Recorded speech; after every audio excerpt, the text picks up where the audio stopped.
Assalamualaikum warahmatullahi wabarakatuh. Selamat datang di BDL Vlog, channel BDL Vlog, dan di sini BDL Praktis episode kelima. Dan di video kali ini saya akan menjelaskan tentang menulis explicit cursor pada PLSQL. Oke. Di pelajaran kali ini kita akan bisa membedakan implicit dan explicit cursor. Jadi cursor itu ada dua ya. Kalau di PLSQL itu ada implicit dan explicit cursor, dan kita akan bisa membedakannya setelah ini dan mendiskusikan kapan dan kenapa menggunakan explicit cursor, dan menggunakan PLSQL record variable, dan menulis cursor for loop, jadi loop pakai for. Oke. Selanjutnya tentang cursor, setiap SQL statement dieksekusi oleh Oracle server punya kursor individual yang terasosiasi dengannya, yaitu ada dua, implicit cursor yaitu dideklarasi untuk semua DML dan PLSQL select statement, dan explicit cursor dideklarasi dan dinamai oleh programmernya. Jadi setiap SQL statement yang dieksekusi oleh Oracle server itu punya individual cursor yang terasosiasi dengannya. Itu antara implicit cursor kalau kita pakai select, atau explicit cursor kalau kita tulis sendiri kursornya, kita sebagai programmer. Oke, ini explicit cursor function. Contohnya kursor di sini akan menunjuk satu active set, dan satu active set ini akan mendeteksi setiap baris pada tabel seperti itu. Jadi ini ada perjalanan satu siklus dari kursor sendiri. Yang pertama dideklarasi, membuat dideklarasi itu membuat SQL area yang dinamai. Jadi ada SQL area kita namai, itu namanya kursor. Kemudian kita open, mengidentifikasi active set, kemudian proses fetch, load into current row into variables. Oke, load the current row into variables. Jadi kita membaca baris itu, masukkan ke dalam variabel. Kemudian bila sudah kosong kita close, tapi kalau belum kita fetch lagi ke selanjutnya, ke row selanjutnya, seperti itu. Kalau sudah kosong row-nya kita close. Jadi ini gambaran yang lebih jelasnya lagi.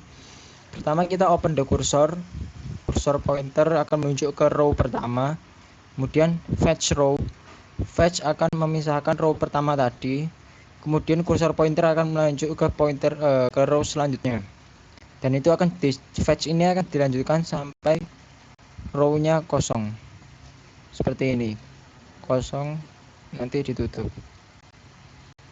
Kemudian declaring the cursor, ini cara deklarasi kursornya. Sintaksnya seperti ini, cursor name is select statement, dan kita tidak menggunakan into di sini ya. Di deklarasi kita tidak menggunakan into, nanti dibikin. Oke. Dan if processing rows in a specific sequence is required, use order by clause in the query. Jadi ketika kita membutuhkan memproses row yang spesifik sekuensinya, kita menggunakan order by di sini.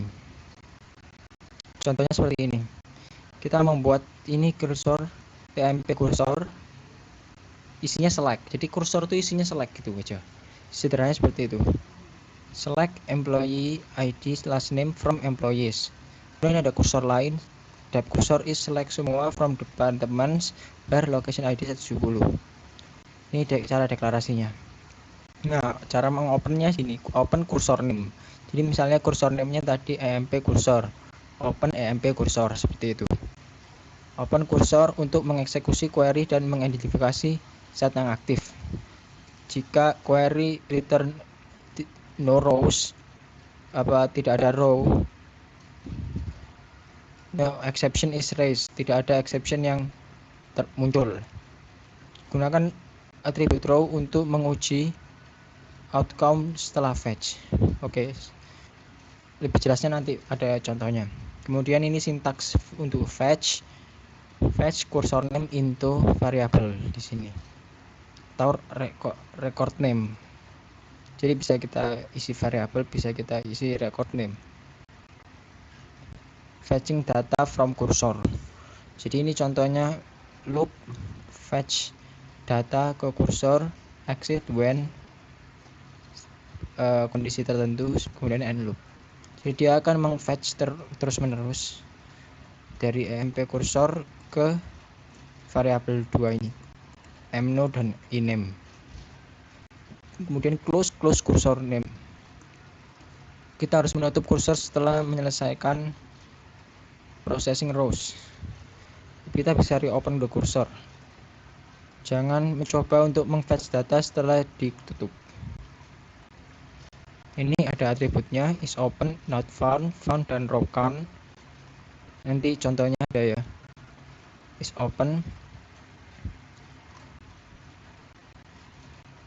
fetch. Jadi is open akan menghasilkan true jika kursornya open, not found akan true jika fetchnya tidak menemukan row, found akan bernilai true jika fetch menemukan row, row count menghitung seberapa banyak row yang sudah di fetch. Is open attribute.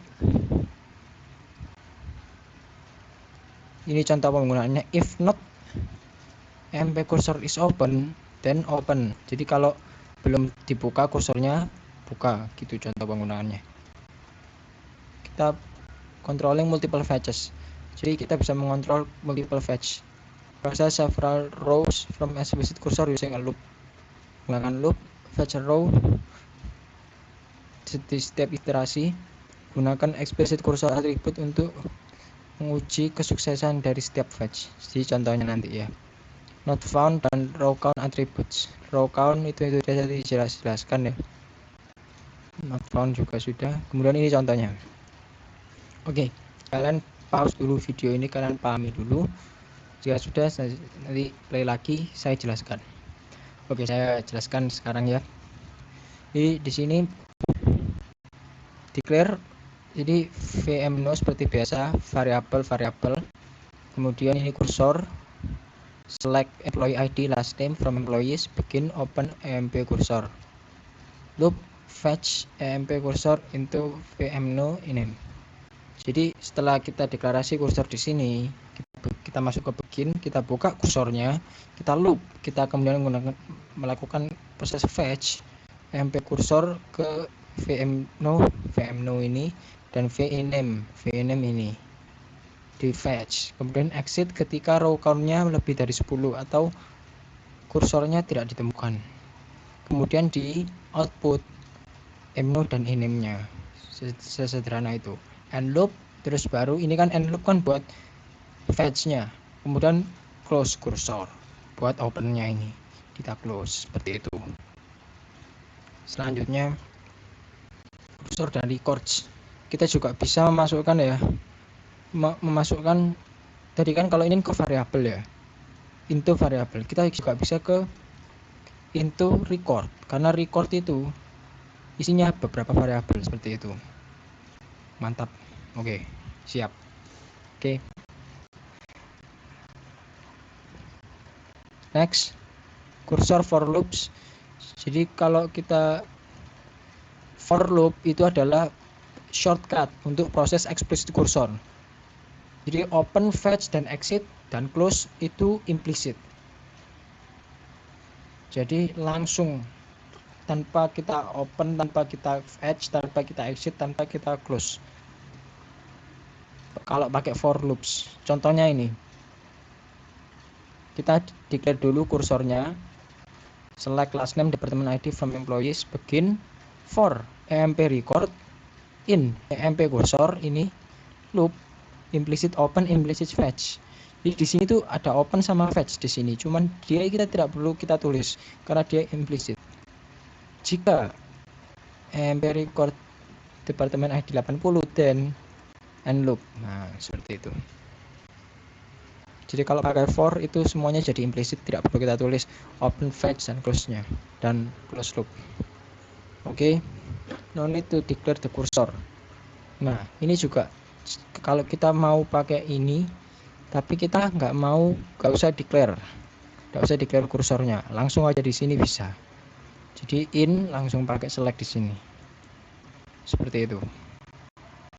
Oke, selesai. Sekarang kita akan melakukan soal.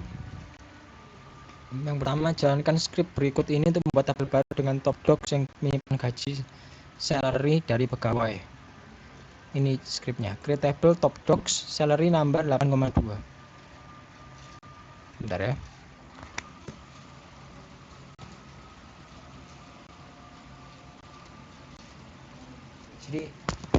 Jadi ini nomor 1, oke. Nomor 2, coba ya kita coba jalankan.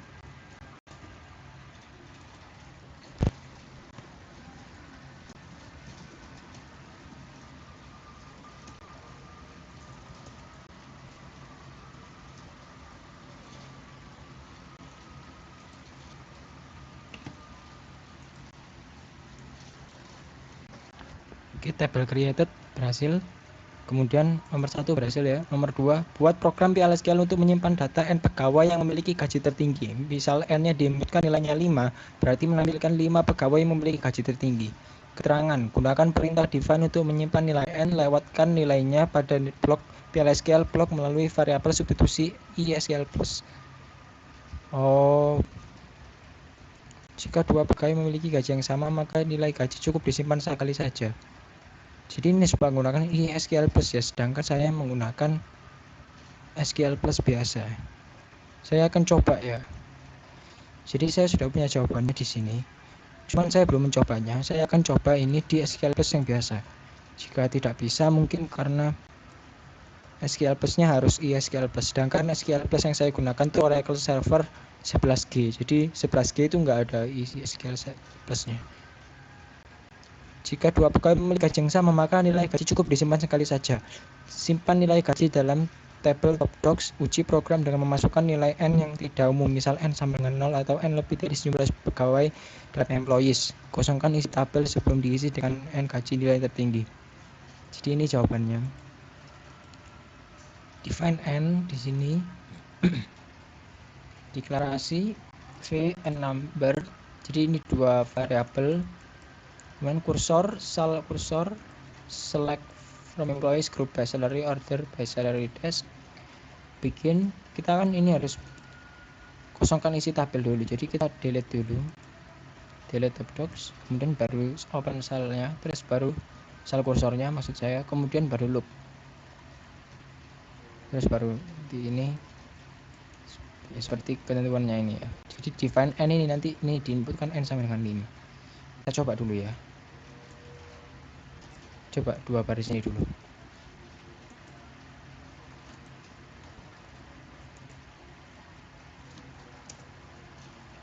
Oh, nggak bisa.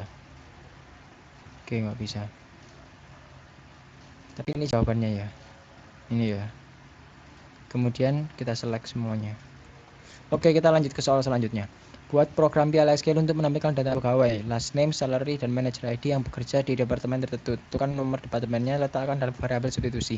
Jika gaji pegawai kurang dari 5.000 dan jika manager ID sama dengan 11 atau 24, tampilkan pesan last name, gaji perlu dinaikkan. Jika tidak, tampilkan pesan last name, gaji tidak perlu dinaikkan. Keterangan, set echo off supaya tidak perlu menampilkan kode PLSQL setiap kali menjalankan program. Oke. Ini jawaban saya.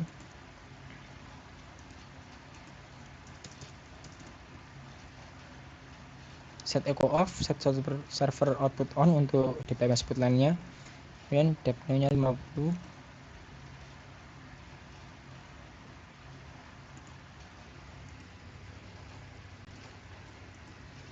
Seperti itu. Seperti ini ya jawabannya ya.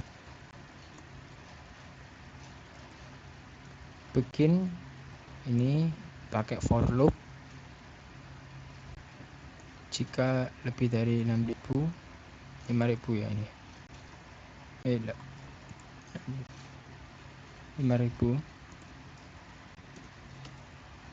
Nah, seperti ini. Atau ini dan ini maksud saya, dan ini atau ini. Kemudian lawan ini gaji perlu dinaikkan, kalau tidak gaji tidak perlu dinaikkan. Oke, sekian untuk video kali ini. Semoga video kali ini bermanfaat. Kalau ada salah saya mohon maaf. Wassalamualaikum warahmatullahi wabarakatuh.